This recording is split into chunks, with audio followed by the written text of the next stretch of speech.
Hello, my friends. Assalamu alaikum. This is me, Kirar Mandashari, your biology teacher. So, my friends, today we will discuss about the chapter number 2 of biology 12th, support and movement. Support and movement है क्या, उसके बारे में पढ़ेंगे, detail में पढ़ेंगे, आहिस्ता आहिस्ता धीरे धीरे चलते जाएंगे.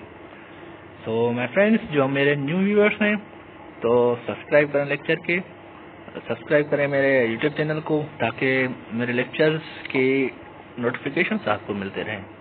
तो माय फ्रेंड्स, जो पहला हम आज पढ़ेंगे वो है सपोर्ट. सपोर्ट क्या है? सपोर्ट तो आप नाम से ही ये जाहिर है समझ जाएंगे सपोर्ट है क्या. ये लिविंग ऑर्गेनिजम्स को सपोर्ट यानी कि हमें सपोर्ट होती है बॉडी को against the gravity. Against the gravity यानी कि कैसे ग्रेविटी के अगेंस्ट हम खड़े हुए हैं, तो किस वजह से, किसकी मदद से खड़े हुए हैं, वो with the help of our skeleton. धीरे धीरे पढ़ते जाएंगे कि स्केलेटन क्या है, हम कैसे खड़े होते हैं, और स्केलेटन सपोर्ट के साथ साथ हमें शेप भी देता है, वो भी हम आगे जाके पढ़ेंगे कि कैसे. As the living organisms have been increased size through the process of evolution. जैसे कि हमारी साइज बढ़ती जाती है, ठीक है, वो किस प्रोसेस की वजह से बढ़ती जाती है? वो एवोल्यूशन की प्रोसेस के वजह से बढ़ती जाती है. So the need for support become greater, और सपोर्ट की नीड भी वो बढ़ती जाती है आहिस्ता आहिस्ता हमारी साइज की बढ़ने की मदद से. इसके साथ साथ हमारी सपोर्ट भी बढ़ती जाती है. This was particularly true once living organism. ये हमारा सही है कि हमारा लिविंग ऑर्गेनिज्म जो है वो वाटर की, मतलब पूरा का पूरा हमारा लिविंग ऑर्गेनिज्म उसके अंदर है ही वाटर. जो हमारा स्केलेटन है एनिमल्स में, वो कंट्रीब्यूट करता है सपोर्ट में कंट्रीब्यूट करता है इन दिस सपोर्ट. तो द नेक्स्ट टॉपिक, नेक्स्ट हमारा जो पार्ट है वो है मूवमेंट. यानी मूवमेंट क्या है? मूवमेंट ये भी नाम से ही जाहिर है यार. मूवमेंट यानी कि मूवमेंट है किसी भी चीज की of a particular part of an organism. ये कैसे कि जब मैं किसी और बंदे के साथ हैंडशेक कर रहा हूँ, तो कैसे कर रहा हूँ? सारे बॉडी पार्ट की नहीं, सिर्फ हैंडशेक कर रहा हूँ. तो ये मेरा हो गया particular part of the body जो मैं मूव करा रहा हूँ, हैंडशेक करा रहा हूँ किसी और बंदे के साथ. तो ये हो गई movement. For example shaking of your hand, मैंने एग्जाम्पल भी बता दी. और हो गई लोकोमोशन. हमें मूवमेंट भी होती है, लोकोमोशन भी होती है. लोकोमोशन क्या है? लोकोमोशन इससे यानी कि locomotion means the movement of whole organism. ये मूवमेंट जो थी वो पर्टिकुलर बॉडी पार्ट की हो रही थी. ये लोकोमोशन जो है, लोकोमोशन होल ऑर्गेनिजम्स की हो रही है. और होल ऑर्गेनिजम्स कैसे लोकोमोट करेगा? From one place to another place in search of food, protection और रिप्रोडक्शन वगैरह वगैरह. तो ये होगा सपोर्ट एंड मूवमेंट की डेफिनेशन. चलो तो हम आगे चलते हैं. तो आज उसका हम दूसरा पार्ट पढ़ेंगे, ह्यूमन स्केलेटन. तो भाई ह्यूमन स्केलेटन है क्या? स्केलेटन यानी कि हड्डियां. स्केलेटन हमारे अंदर होता है, वो तो आपको पता होगा ही. नहीं पता तो कोई बात नहीं, पढ़ लेंगे. ह्यूमन स्केलेटन एक्ट करता है फ्रेमवर्क ऑफ द बॉडी. इसके अंदर, हमारे बॉडी के अंदर जो स्केलेटन होता है, आपने तो ये पढ़ा होगा, जो कोई भी अंदर चीज होती है बॉडी की, उसको हम एंडो का नाम देते हैं. तो स्केलेटन तो हमारे अंदर है ही. तो inside our body the skeleton which is called endoskeleton. तो हमारे बॉडी के अंदर जो स्केलेटन है वो कौन सा है? एंडोस्केलेटन. ह्यूमन स्केलेटन जो एंडोस्केलेटन है वो कंप्राइज यानी कि बना हुआ है किससे? बोन्स की मदद से और कार्टिलेजेस की मदद से. बोन्स कौन से हैं, कार्टिलेजेस कौन सी हैं, कार्टिलेजेस की टाइप्स क्या हैं, सारे पढ़ेंगे आहिस्ता आहिस्ता. ये जो स्केलेटन है ये प्रोवाइड करता है क्या? हमारी बॉडी है, बॉडी को शेप प्रोवाइड करता है. मैंने तो पहली पहली स्लाइड में ही आपको बता दिया था कि स्केलेटन मूवमेंट लोकोमोशन करने के साथ साथ वो शेप भी देता है अवर बॉडी को। एंड उसके साथ साथ क्या करता है, मेक ब्लड सेल्स बनाता है रेड बोन मेरो की वजह से। और रेड बोन मेरो जो है वो मौजूद होती है long bone of the epiphysis, यानी कि उसके एंड में मौजूद होती है।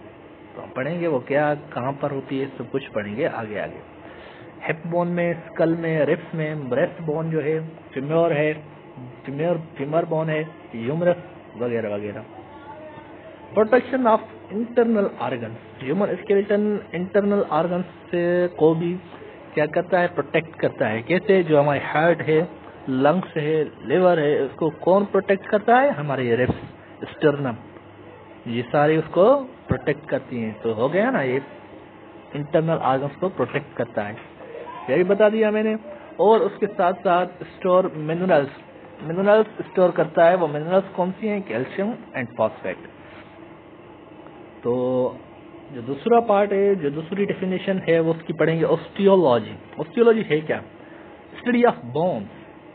साइंस डील्स करती है स्टडी ऑफ ह्यूमन बोन्स, इस कॉल्ड ऑस्टियोलॉजी। ह्यूमन बोन्स की स्टडी को हम ऑस्टियोलॉजी कहते हैं।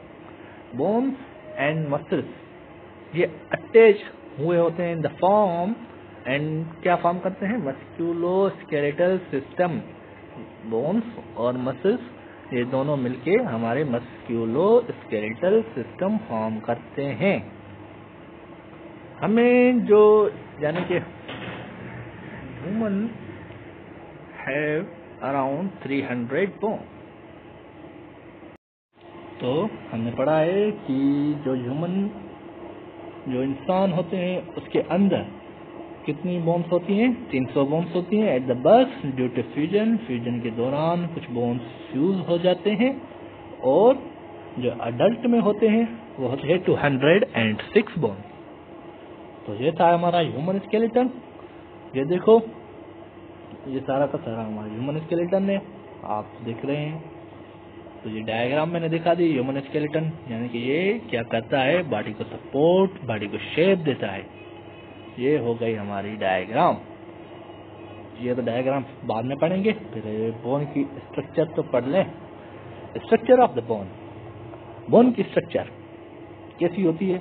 बोन्स आपको पता ही है, bones are the hardest, bones are toughest living structure. वो लिविंग है, टूटते हैं फिर बनते हैं, फिर टूटते हैं फिर बनते हैं।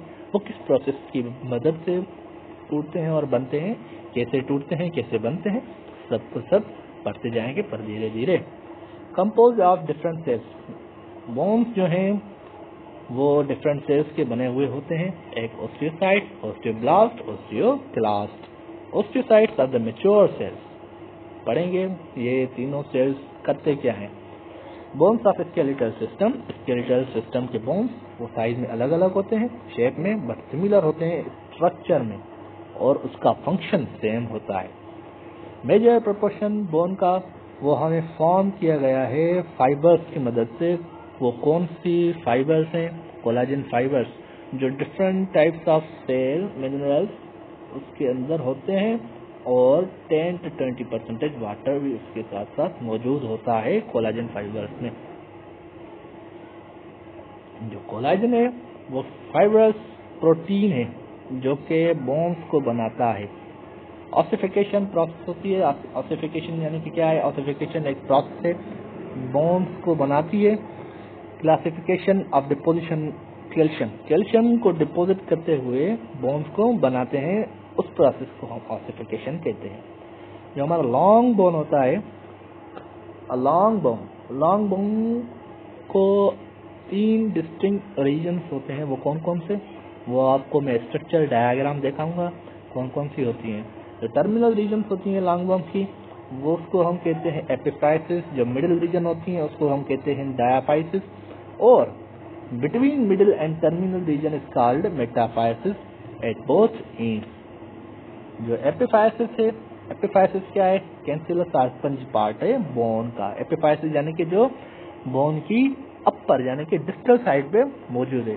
और उसमें मैंने बताया था ना, रेड बोन मेरो एंड पे यानी कि एपिफाइसिस की एंड पे, एपिफाइसिस में ही, एपिफाइसिस के अंदर ही रेड बोन मेरो होती है, जो क्या करती है, आरबीसी, डब्ल्यूबीसी, प्लेटलेट्स को बनाती है। तो लॉन्ग बोन रीजन जो है हमारा, मिसाल तौर ऐसे हमारा बोन हो गया, फॉर एग्जाम्पल ये हमारा बोन है, लॉन्ग बोन, जो यहाँ पे हमारी एंड्स होती हैं, इसको हम क्या कहते हैं, इसको हम कहते हैं एपिफाइसिस। बस नाम ही बताता हूँ, एपिफाइसिस। स्ट्रक्चर में दिखाता हूँ, डायग्राम है मेरे पास, ये है एपिफाइसिस। जो ये बीच वाला पार्ट है इसको हम कहते हैं diaphysis, and between the middle उसको हम कहते हैं मेटाफाइसिस। तो ये है हमारी स्ट्रक्चर बोन की। ये जो मैंने पढ़ाया था, प्रॉक्सिमल एपिफाइसिस या epiphysis in between the middle and epiphysis is metaphysis. ये जो मेटाफाइसिस है, और डायाफाइसिस क्या है, तो वहां से यहाँ तक जो पार्ट है बोन का, उसको हम डायाफाइसिस कहते हैं। और ये डिस्टल एपिफाइसिस, ये जो रेड आपको देख रही हैं, ये क्या है, हमारी रेड बोन मेरो है। और ये देखो रेड बोन मेरो है, जो क्या करती हैं, RBCs, red blood cells, white blood cells, platelets, उसको बनाती हैं। बोन की जो आउटर कवरिंग होती है, उसको हम क्या कहते हैं, बोन की आउटर कवरिंग को हम कहते हैं पेरिओस्टियम। क्या कहते हैं, पेरिओस्टियम। पेरिओस्टियम और इनर एंडोस्टियम। और बोन जो है वो कम्पैक्ट बोन होते हैं, स्पंजी बोन होते हैं। मेडुलरी कैविटी, ये जो हमारी कैविटी है, ये मेडुलरी कैविटी है। ये येलो बोन मेरो है, वो कहाँ पर होती है, डायाफाइसिस के अंदर येलो बोन मेरो होती है। और ये पेरिओस्टियम, न्यूट्रिएंट आर्टरीज, ये था हमारा diagram of the which bone, diagram of the bone, epiphysis, diaphysis, metaphysis, distal epiphysis, ये सारे हम पढ़ गए। जो हमारी नेक्स्ट स्लाइड है वो है बोन की आउटर कवरिंग। तो बोन की आउटर कवरिंग को हम क्या कहते हैं, पेरिओस्टियम। हमारे बॉडी में जो भी जितने भी मतलब 206 हैं हड्डियां, उसमें से कोई भी बोन उठा लो, उसकी आउटर कवरिंग क्या है, पेरिओस्टियम है। ये क्या करती है, ये मसल्स को यानी कि कनेक्टिव टिश्यूज को, टेंडन्स जिसे हम कहते हैं, वो बोन से कनेक्ट करवाती है। और क्या करवाती है, प्रोवाइड पाथवेज फॉर ब्लड को, यानी कि ब्लड जो है वो मूव करता है, उसको पाथ देती है, लिम्फेटिक वेसल्स को। ये सब को सब किसका काम है, पेरिओस्टियम का काम है, जो हमारी आउटर लेयर है बोन की। और जो इनर लेयर है बोन की, वो होती है एंडोस्टियम। एंडोस्टियम क्या है, इनर लेयर इज कॉल्ड एंडोस्टियम। ये सॉफ्ट थिन लेयर है, और इसके अंदर लाइंस होती हैं, इनर कैविटी होती है लॉन्ग बोन्स के अंदर। और इसके अंदर प्रोजेनिटर स्टेम सेल्स भी होते हैं। वो जो ऑस्टियोजेनिक प्रोजेनिटर सेल्स होते हैं, वो क्या डेवलप करते हैं, ऑस्टियोब्लास्ट को एंड कॉन्ड्रोब्लास्ट को, जो कि हमारे बोन मैट्रिक्स को सीक्रेट करते हैं। ये रोल प्ले करती है हीलिंग फ्रैक्चर्स, जो हमारे मैंने बताया था ना कि बोन टूटते हैं, फिर बनते हैं, फिर टूटते हैं, यानी कि हीलिंग ऑफ फ्रैक्चर।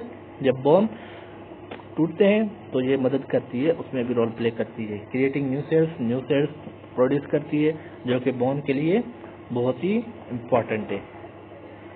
और जो लाइन्स हैं, उस पहली जो लाइन है वो है एपिफाइसियल लाइन। एपिफाइसियल लाइन ये क्या है, ये हमारी ग्रोथ लाइन है।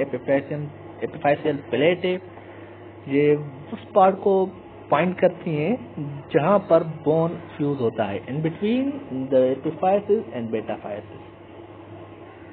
मेडुलरी एक्टिविटी, सेंट्रल कैविटी भी है, यानी कि बोन के सेंटर पे जो कैविटी होती है उसको हम मेडुलर कैविटी कहते हैं। बोन शाफ्ट के अंदर होती है, यानी कि येलो बोन मेरो, मैंने बताया था येलो बोन मेरो, वो यहाँ पर ये मेडुलरी कैविटी है, येलो बोन के ऊपर, येलो बोन मेरो के ऊपर क्या है, मेडुलरी कैविटी है। ये क्या करती है, स्टोर करती है फैट्स को और एडिपोज टिश्यूज को स्टोर करती है। और दूसरा मैंने बताया था एपिफाइसिस के अंदर रेड बोन मेरो होती है, जो क्या करती है, आरबीसी, डब्ल्यूबीसी, प्लेटलेट्स को प्रोड्यूस करती है। और कम्पैक्ट बोन है, कम्पैक्ट बोन में मैंने बताया था स्ट्रक्चर में, डायग्राम में, कि वो कम्पैक्ट बोन को हम कॉर्टिकल बोन कहते हैं। कॉर्टिकल बोन यानी कि हार्ड आउटर लेयर बोन्स की होती है, स्पंजी बोन मैंने बताया था, कैंसिलस बोन, ट्रेबिकुलर बोन, उसको रेड बोन मेरो होती है, वो भी मैंने बताया था इन डायग्राम में। तो हम नेक्स्ट स्लाइड पे चलते हैं। ये एक और डायग्राम ऑफ द बोन। ये जो हमारी बोन्स की लॉस वाली इंट्स हैं, इसको हम एपिफाइसिस कहते हैं। ये तो हम पढ़ के आए। मेडुलरी कैविटी जो कि बोन येलो बोन मेरो के ऊपर है, यानी कि किसके अंदर, डायाफाइसिस के अंदर। ये रियल बोन मेरो है। ये क्या है, ये मेरो यानी कि मेरो स्पेस, ये थोड़ी हमारी रेड बोन मेरो है इसके अंदर। हार्ड बोन है ये, येलो बोन मेरो यहाँ पर मैंने बताया। डायाफाइसिस ये एंडोस्टियम यानी कि बोन की इनर कवरिंग, पेरियोस्टियम बोन की outer covering, yellow bone marrow, सब हम पढ़ के आए। ये हमारा डायग्राम था, नोट कर लीजिएगा, काम आएगा आगे। तो move on the next slide. Next slide में हमें कैंसिलस स्पंजी बोन और आगे हम कॉम्पैक्ट बोन भी पढ़ेंगे। जो कैंसिलस स्पंजी बोन है, ये कैंसिलस टिश्यूज होते हैं जिसको हम कैंसिलस बोन या स्पंजी बोन कहते हैं या ट्रेबिकुलर बोन कहते हैं। जो ट्रेबिकुली होती हैं वो क्या होती हैं, थिन कॉलम्स होते हैं। Thin columns or plates of the bones. ये सारे के सारे ये डायग्राम आप देखो, मैंने डायग्राम दिया हुआ है ताकि आप आसानी से समझें। ये है ट्रेबिकुली। ये कैरेक्टराइज करती हैं spongy, porous, honeycomb like structure, उसको कैरेक्टराइज करती हैं। टाइपिकली ये जो फॉर्म की जाती है वो बोन्स की ईंट्स में यानी कि एपिफाइसिस में। एपिफाइसिस तो है ही बोन की ईंट। It is 20% of total mass of skeleton. Skeleton का 20% मास हमारा कैंसिलस स्पंजी बोन होती है। ये है एपिफाइसिस। एपिफाइसिस में मौजूद होती हैं ये सारे, ये डायग्राम आप नोट कर लीजिएगा। तो मूव करते हैं नेक्स्ट स्लाइड पे। कैंसिलस स्पंजी बोन हो गया और उसके बाद हम पढ़ेंगे बोन्स के सेल्स, यानी कि bone types of cells, cells जो बोन को फॉर्म करती हैं। कौन सी सेल्स हैं? The first one is the osteogenic cells. Osteogenic cells क्या है? स्टेम सेल्स भी हैं। ऑस्टियोजेनिक सेल्स हम पढ़ते नहीं है, हम पढ़ते हैं ऑस्टियोब्लास्ट, ऑस्टियोसाइट्स, ऑस्टियोक्लास्ट। ऑस्टियोब्लास्ट क्या है? Forms bone matrix. Bone matrix form करती हैं, bone matrix. Osteoblast, osteoblast bone matrix को फॉर्म करती हैं। बोन मैट्रिक्स के साथ साथ ये फॉर्म करती हैं क्या? बोन फॉर्मिंग सेल्स भी हैं ये ऑस्टियोब्लास्ट। और जो ऑस्टियोसाइट्स हैं ये तो मैंने बताया था आपको, मैच्योर सेल्स होती हैं, मैच्योर। ऑस्टियोक्लास्ट क्या होती हैं? बोन को रीअब्सॉर्ब करती हैं, ठीक है, बोन को रीअब्सॉर्ब करती हैं। तो जैसे हमारे 3 टाइप्स ऑफ बोन सेल्स। और हम आज उसका कॉर्टिकल बोन, बोन का कॉर्टिकल बोन पढ़ेंगे। कॉम्पैक्ट बोन जो कि हार्ड डेंस का बना हुआ होता है। Cortical bone is dense, cortical bone is dense and solid and surrounds the मेरो स्पेस। जो कॉर्टिकल बोन है उसके चौधारी, उसकी सराउंड मेरो स्पेस होती है। External part of the diaphysis, diaphysis के एक्सटर्नल पार्ट को हम क्या कहते हैं? कॉर्टिकल बोन कहते हैं। कॉर्टिकल बोन फॉर्म करता है स्केलेटन स्ट्रक्चर का 80%। ये कंसिस्ट होता है मैनी स्मॉल सिलेंडर्स पे, जिसको हम ऑस्टियोन्स कहते हैं, ऑस्टियोन्स कहते हैं। Each osteon is made up of many lamellae. Lamellae मतलब एक एक ऑस्टियोन बहुत सारे लेमेलीज का बना हुआ होता है, जो कि ऑर्गेनिक पार्ट है कोलाजन प्रोटीन का, एंड इनऑर्गेनिक पार्ट होता है जो कि बना हुआ होता है हाइड्रोक्सीपेटाइट यानी कि कैल्शियम एंड फॉस्फेट का। In the centre of every osteon, कितने भी बोन्स के अंदर ऑस्टियोन हो, वो उसके सेंटर पे एक कैनाल्स होते हैं जिसको हम कहते हैं हवेसियन कैनाल्स, जो कि ब्लड वेसल्स के अंदर होती हैं। इन the centre of bone, bone के सेंटर में एक दूसरे कैनाल्स भी होते हैं जिसको हम मेडुलरी कैनाल कहते हैं। इसमें क्या होता है? बोन मेरो मुश्तमिल होती है इसमें, जो ब्लड सेल की प्रोडक्शन करते हैं। बोन मेरो करती है यार आरबीसी, डब्ल्यूबीसी, प्लेटलेट्स को प्रोड्यूस करती है। ये तो मैंने बार बार आपको बता दिया है। रेड बोन मेरो प्रोड्यूस, अब यहाँ पे भी पॉइंट लिखिए, पढ़ लीजिए, produces RBC, WBC, platelets. Yellow bone marrow क्या करती है? फैट्स को डिपोजिट करती है with the help of adipose tissue. तो ये थी हमारी कॉर्टिकल बोन।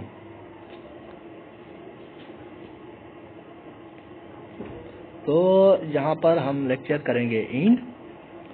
ये आखिरी हमारी स्लाइड थी। In the next we will discuss about the another topic. So मिलते हैं अगले लेक्चर में। ओके, खुदा हाफिज।